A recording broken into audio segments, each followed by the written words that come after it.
Sa simple pagtulong mo, mayroong buhay na naisasalba, mayroong pamilyang umaangat. The Senate is now constituted. At ito ang mismong Chinese Coast Guard. Napakinggan ni PBBM. 6 na milyong balotang gagamitin sa A to Z. Kumpleto tayo.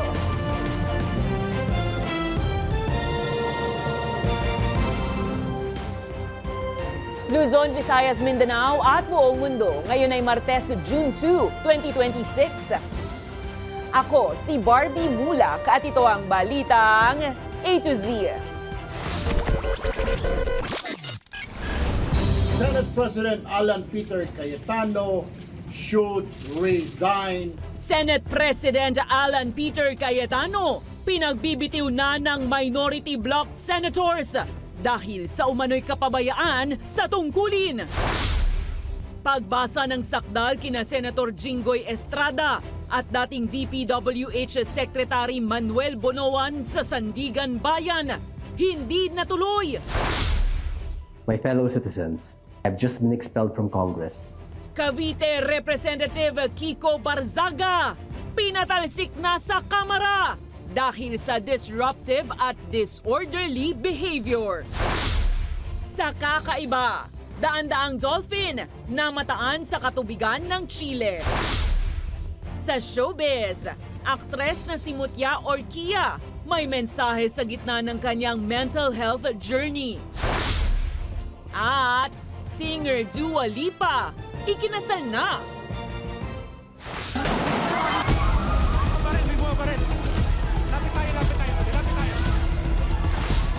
Magandang gabi pambungad sa ating newscast. Sama-samang tumayo ang lahat ng miyembro ng minority bloc sa Senado para ipanawagan ang pagbibitiw ni Senate President Alan Peter Cayetano dahil sa anilay kapabayaan sa tungkulin sa gitna ng ikalawang araw na hindi pagsipot ng mayorya sa plenary session. Nananawagan din sila sa ilang anilay matituno pa ring majority bloc senators nagampanan ang kanilang tungkulin.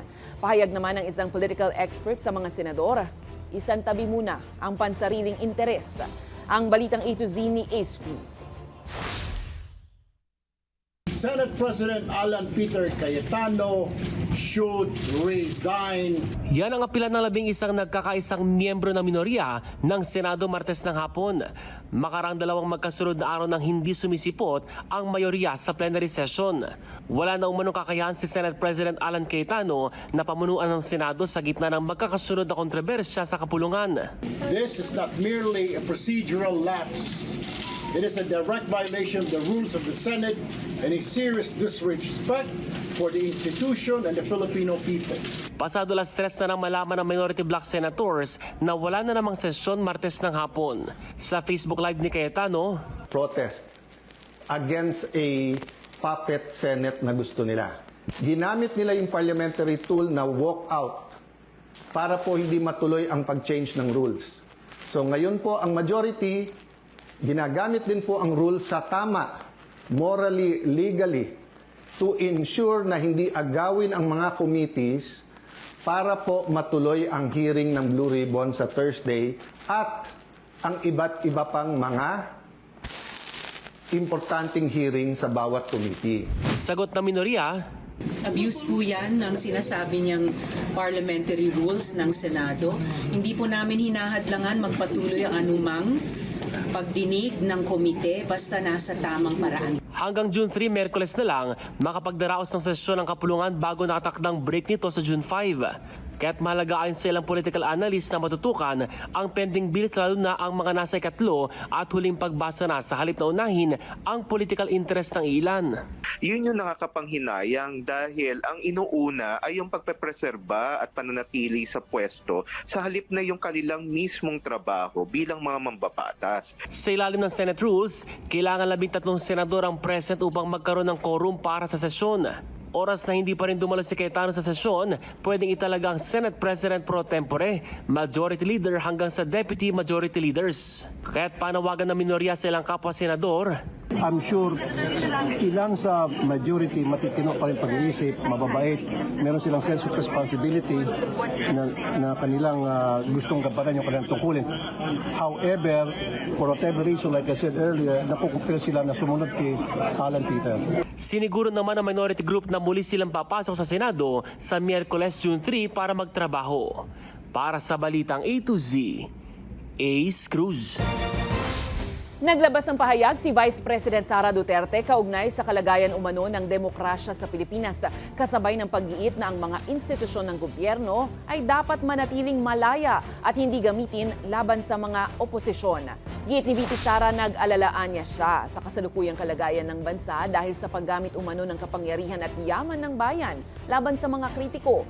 Tinuligsa rin niya ang umano'y paggamit ng mga institusyon para sa politikal na layunin at hindi pagtutok ng pamahalaan sa mga suliranin ng mga Pilipino. Matatanda ang naging kalihim ng Education Department si VP Sara sa mga unang bahagi ng Administrasyong Marcos Jr. sa kabila ng patuloy na pagbaba ng basic at functional literacy ng maraming Pilipinong mag-aaral at kawalan ng solusyon sa sektor ng edukasyon kasabay ng mga umano'y issue ng korupsyon at confidential funds.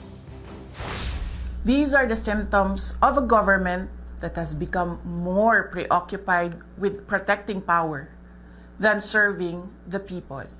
The Filipino people deserve a government focused on solving problems, not silencing critics, on strengthening institutions, not bending them to political ends, and on serving the nation, not perpetuating power.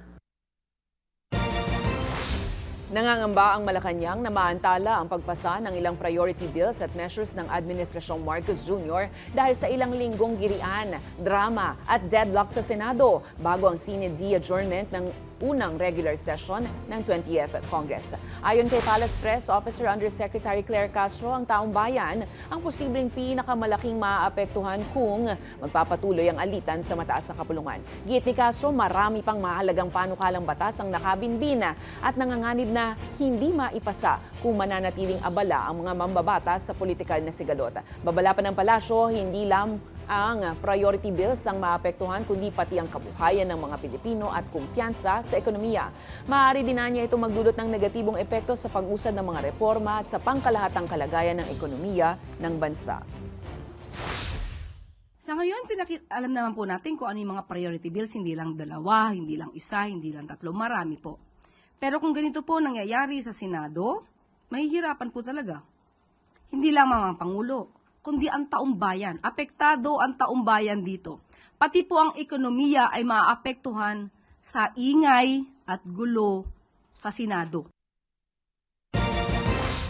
Binawi umano ni Senate Blue Ribbon Committee Chairperson Senator Pia Cayetano ang naunang investigasyon o imbitasyon sa 18 ex-Marine na isasama sana sa pagdinig ng kapulungan patungkol sa umano'y anomalya sa flood control projects. Ayon sa kanilang legal counsel na si Attorney Levito Baligod, nakatanggap siya ng email na nagsasabing binawi na ang imbitasyon batay sa direktiba ng committee chair. Sa nasabing email, ipinaalam na ang naunang investigasyon para sa 18 ex-Marine ay hindi itutuloy. Gayunpaman nilinaw na hindi pa nagbibigay ng kumpletong pahayag ang Senate Blue Ribbon Committee ukol sa dahilan ng pagbawi ng imbitasyon.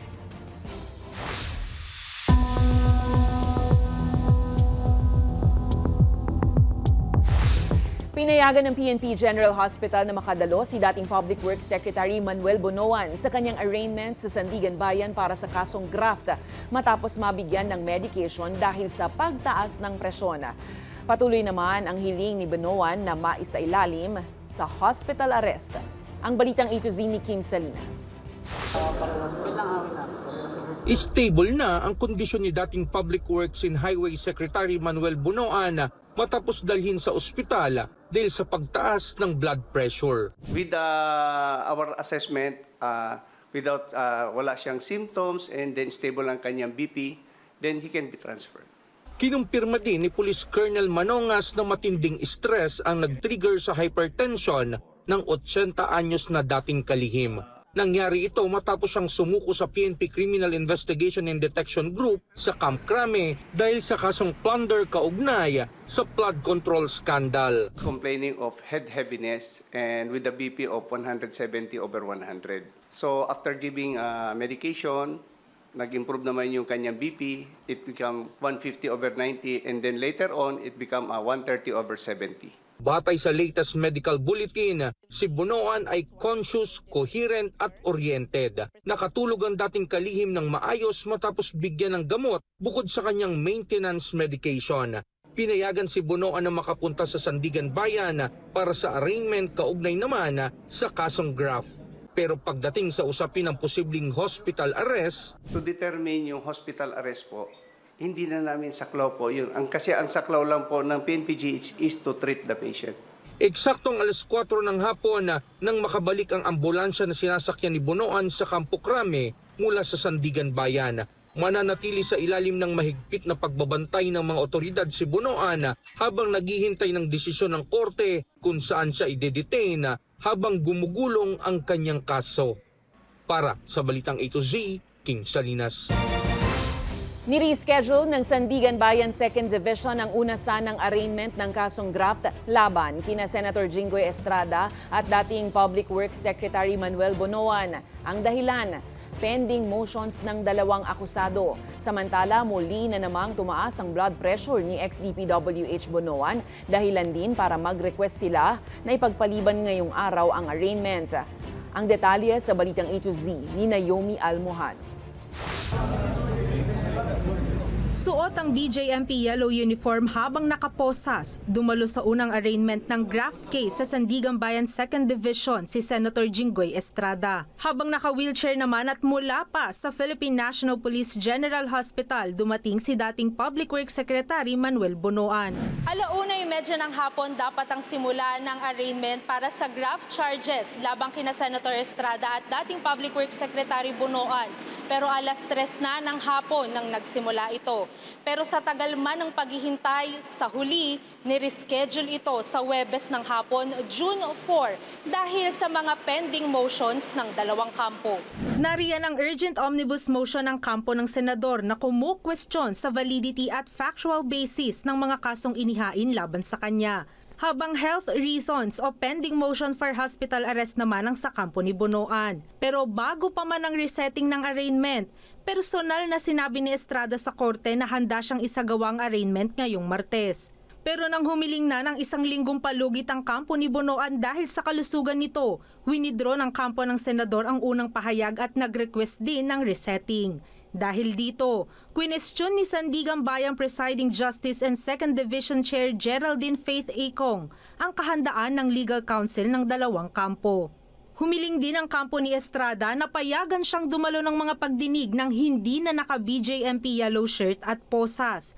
Ayon sa abogadong si Attorney Noel Austria, kusa naman aniyang sumuko ang kanyang kliyente at nag-post ng bail. Kaya sana aniya, ituring siya bilang regular person at hindi bilang akusado. Hiling pa nila, payagan din ng senador na via video conference umattend ng mga susunod na pagdinig para aniya makadalo rin sa legislative duties niya bilang senador. Pinagsasubmit sila ng motion letter para sa mga ito. Hindi na muna nagbigay ng pahayag ang senador at abogado nito. Sir, kamusta po kayo, sir? Wait lang! Samantala, makailang beses chinek ng Sandigan Bayan Medical Team ang blood pressure ni Bunoan magmula nang dumating ito mag-1:30 ng hapon. At sa kalagitnaan nga ng pagdinig, sinabi ng attending health personnel na nakararanas ng reactive hypertension si Bunoan. Tumaas kasi sa 160/90 ang kanyang presyon. Sa Huwebes, 2 arraignment ni Estrada at Bunoan ang nakaschedule sa Sandigan Bayan. Alas 8 ng umaga sa 5th Division para sa plunder and graft charges kasamang 3 pang DPWH officials at pagpapatuloy ng arraignment ng 2nd Division para sa graft charges 1:30 ng hapon muli, kung saan inaasahan silang maghahain ng guilty or not guilty plea. Para sa Balitang A to Z, Naomi Almohano.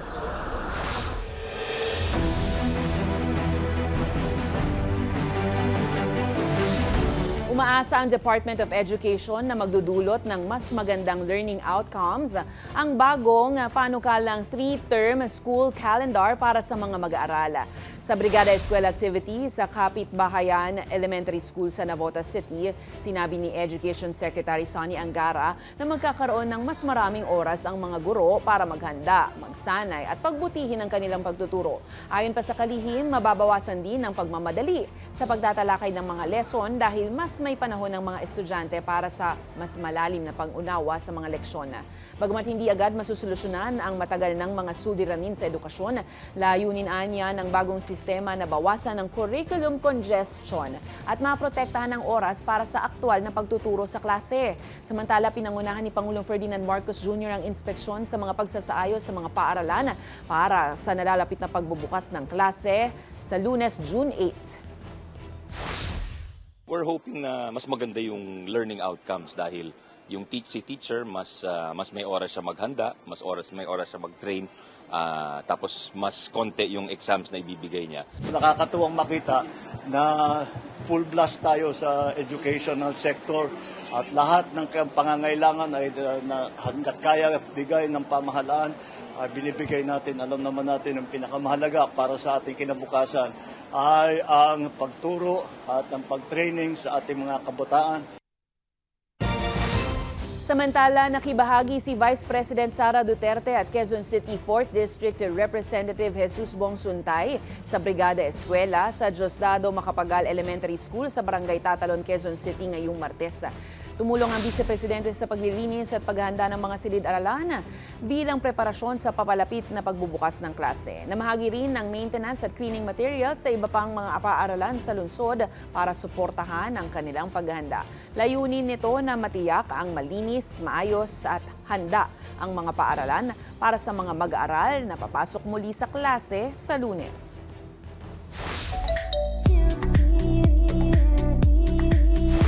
Mga ka-A to Z, sensitibo pong balita. Nananawagan ng kabutihan at compassion ang kapamilya actress na si Mutya Orquia matapos niyang matapang na ibahagi sa fans ang iba-iba niyang mga pinagdaraanan sa buhay, kabilang na ang issue sa usaping mental health. Sa isang TikTok post noong May 31, ibinahagi ng dating child star ang isang video compilation na nagpapakita ng kanyang araw-araw na karanasan kabilang ang ilang sandali kasama ang umano'y boyfriend na si Migs Cuaderno.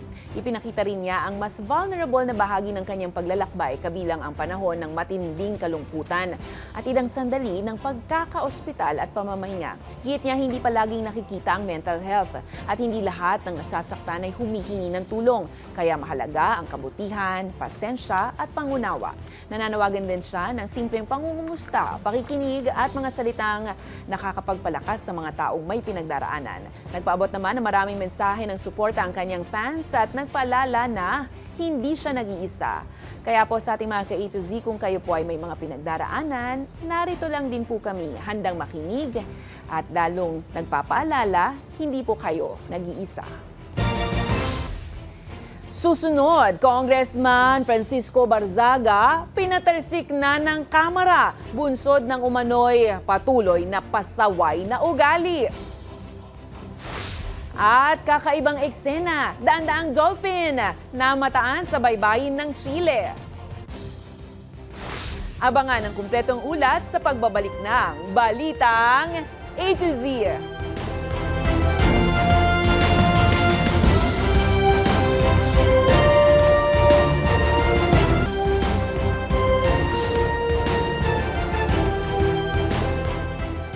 Bye-bye crocodile. Yan ang sambit ni Congressman Francisco Barzaga Jr. ngayong gabi ng Martes nang bumoto ang mababang kapulungan ng Kongreso na patalsikin siya sa pwesto dahil sa umano'y paglabag sa ethics code ng isang kagalang-galang na kinatawan ng bayan. Kabilang dyan ang reklamong inihain ngayong araw lang ukol sa post ni Barzaga na nagtangka umanong tambangan ng ilang NBI agents ang mga senador noong Mayo. Narito ang ating balitang A to Z. Pasensya ka na, Kiko. Ikaw ay pusang ina mo rin. Pero huwag mong palabasin na lahat ng congressman, nilagyan mo pa ng buhaya yung post mo. Yes, I'm raising a point of order here. And a point of propriety. Let's not get too harsh here. I'm just May mga umaatikabong pangyayari din sa Kamara de Representantes nang isa lang sa plenaryo ang panukalang pagpapatalsik sa kontrobersyal na kinatawan ng Cavite 4th District na si Francisco Kiko Barzaga. Bunsod nito ng umano'y patuloy na pasaway na ugali ng tinaguriang Congress Meow. Kanyang paulit-ulit na panggugulo sa plenaryo, pangungutya sa liderato at umano'y mapanirang puring livestream habang may sesyon. The committee approves to recommend the imposition of the most severe penalty of expulsion from office upon Representative Kiko Barzaga. Kanya-kanyang banat ang mga kongresista sa kanilang mga manifestasyon ukol sa issue. Sino ba ang tunay na baliw? Si Kiko Barzaga ay dumadalo sa sesyon di tulad ng mga maraming kinatawan. Hindi mo nakikita sa plenaryo. This is simply a tyranny of the supermajority. Si Kiko ay tinanggal natin pero yung ibang alam natin na gumawa ng korupsyon dito ay hindi man lang natin mabanggit. Matatanda ang 2 beses nang napatawan ng 60 araw na suspension si Barzaga pero patuloy pa rin ang reklamo sa kanyang ugali. Nagtungo si National Bureau of Investigation Director Melvin Matibag para personal na ihain ang bagong ethics complaint kay Barzaga. There's a warning already sa kanya rin doon. So baka dapat to removal from the public office already. Bunsod naman ito ng mga social media post ni Barzaga noong May 13 na nagsasabing mayroon umanong assassination attempt sa Senado at pag-uulat ni Barzaga na mayroon umanong napatay sa shooting incident sa Senate building. Mababatid na walang nasaktan sa insidente na patuloy na iniimbestigahan ngayon. It was validated that this is a count. He's somehow accusing that the Bureau, the members of the National Bureau of Investigation pumasok sa Senate to attempt an assassination to some of the senators. Bago ang sesyon, bumati si Barzaga sa media at sinabing bye-bye crocodile. Meow meow. It's the last day of Congressman Kiko Barzaga. With 265 members voting in the affirmative, 14 in the negative, and 8 abstentions, the findings and recommendations contained in Committee Report number 298 are hereby adopted. Bukod kay Barzaga, isa rin si Arnulfo Teves Jr. sa pinatalsik bilang kongresista noong 2023 dahil naman sa murder charges.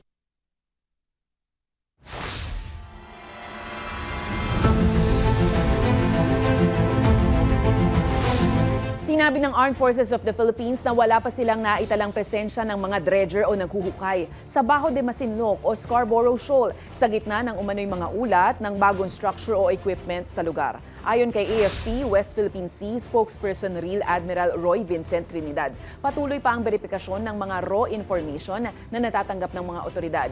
Hindi naman nagpaabot ng komento ang AFP patungkol sa mga kumakalat online na mga satellite imagery na nagpapakita ng posibleng isinasagawang bagay sa lugar at sinabing umaasa sila sa sarili nilang monitoring. Nasa loob ng exclusive economic zone ng Pilipinas ang bahagi ng Bajo de Masinloc na matagal na ang isyong pinag-aagawan sa West Philippine Sea. There are different ways to validate all information that comes in, and we are treating this particular report again as raw information. Again, we do not announce in advance our operations.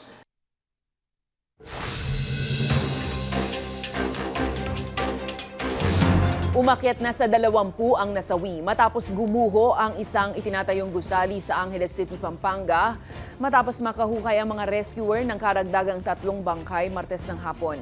Ayon kay Angeles City Public Information Officer J. Pelayo, kabilang sa mga bagong naitalang biktima ang isang bata, isang lalaki at isang babae. Patuloy ang investigasyon sa nagsanhi ng paggiba matapos makitaan ng paglabag sa occupational safety standards ang proyekto. Samantala, patay ang isang 17 anyos na siklista matapos bumangga ang sinasakyan nitong bisikleta sa isang kotse sa Marcos Highway, Barangay Mayamot, Antipolo City, Linggo ng gabi. Batay sa investigasyon, kasama ng biktima ang 2 pang menor de edad na siklista nang tangkain nilang tumawid sa Marcos Highway nang bumangga sa kanyang isang kotse na papuntang Masinag at tumilapon ng humigit kumulang 5 metro. Naharap naman ang driver sa kasong reckless imprudence resulting in homicide.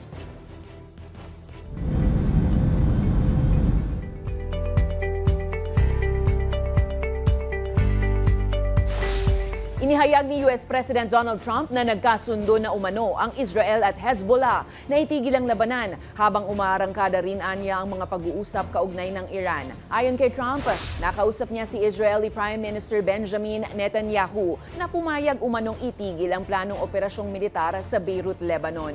Sa pamamagitan naman ng mga kinatawan ng Hezbollah, nangako rin umano ang grupo na titigil ang lahat ng pamamaril. Pero mabilis na naglabas ng babala si Netanyahu na nagsasabing patatamaan pa rin ng Israel ang mga target sa Beirut kung magpapatuloy ang mga pag-atake ng Hezbollah laban sa mga bayan at sibilyan ng Israel.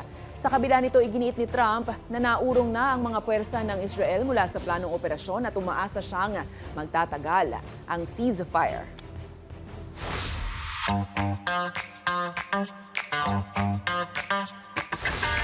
Nakuna ng drone video ang isang kakaiba at kahangahangang tanawin sa baybayin ng Valparaiso, Chile. Matapos mamataan ang daan-daang dolphin na sabay-sabay na lumalangoy sa karagatan. Ayon sa mga marine observer, tumungo pahilaga ang mga dolphin habang sinusundan ang mga agos ng dagat sa baybayin ng Chile bago muling namataan sa Valparaiso. Paliwanag pa ng mga eksperto, karaniwang nagtitipo ng malalaking pod ng dolphins dahil sa paghanap ng pagkain, sa migration o angkop na kondisyon ng karagatan. Bihira rin umanong makita ang ganito kalaking pagsasama-sama ng mga dolphin, kaya naman naging espesyal na tanawin ito para sa mga residente, turista at mga mahilig sa marine wildlife sa Pacific Ocean. Sa aming pagbabalik, international singer Dua Lipa, ikinasal na sa British actor na si Callum Turner. At sila na nga kaya, Kendall Jenner at Jacob Elordi, spotted kumain ng ramen sa Japan. Susunod na yan dito lang sa Balitang A to Z.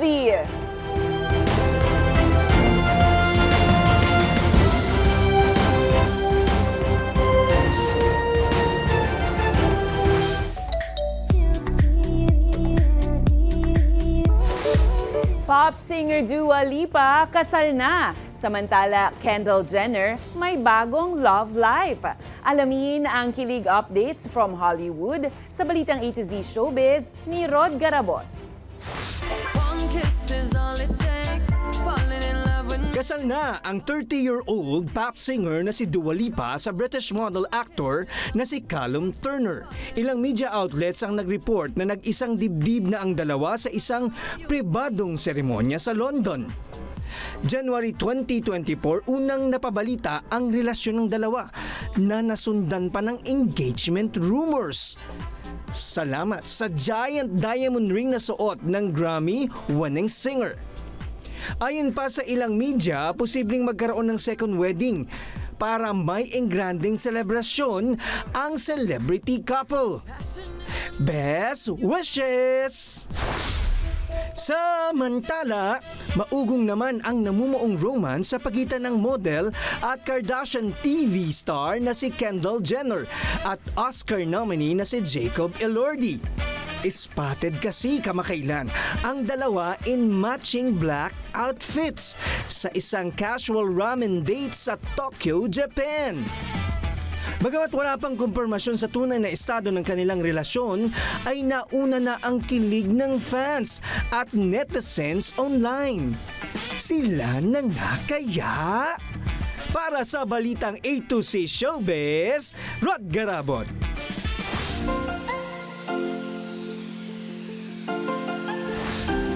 Tila nag-aaksaya ng pagkain ang fur baby na si Mingming. Kaya tuloy itong si Fur Daddy kailangan ng manermon. Pero sa mga sinabi sa kanya, nauunawaan naman kaya ng pusa. Pag lumalabas, okay lang. Pero wag naman pasaway. Yung pagkain, hindi ko ipinagdadamit sa inyo. Pero, wag naman garakal. Wag ding sasayangin. Bakit? Dahil pinagpapaguran yun ni Daddy at ni Mami. Tama? Parang gusto na nyo umano sa'yo. Ay na. Yan na nakatiis. Sorry, Daddy. Sorry, Mami. Kiss Papa. Sorry po. Bait naman pala yan. Kung kayo po ay may kwentong kakaiba, mga kwento ng pag-ibig, storya ng inspirasyon at pag-asa, maaari itong ibahagi. Sumali sa ating Facebook group na Balitang A to Z.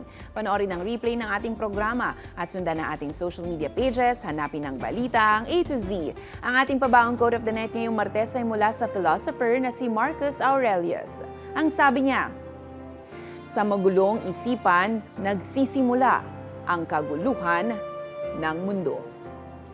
At yan ang mga balita at impormasyon, mga kwentong may dalang inspirasyon na tinutukan ng Balitang A to Z. Ako si Barbie Mulak, maging maalam, makialam. Magandang gabi sa iyo, Pilipinas.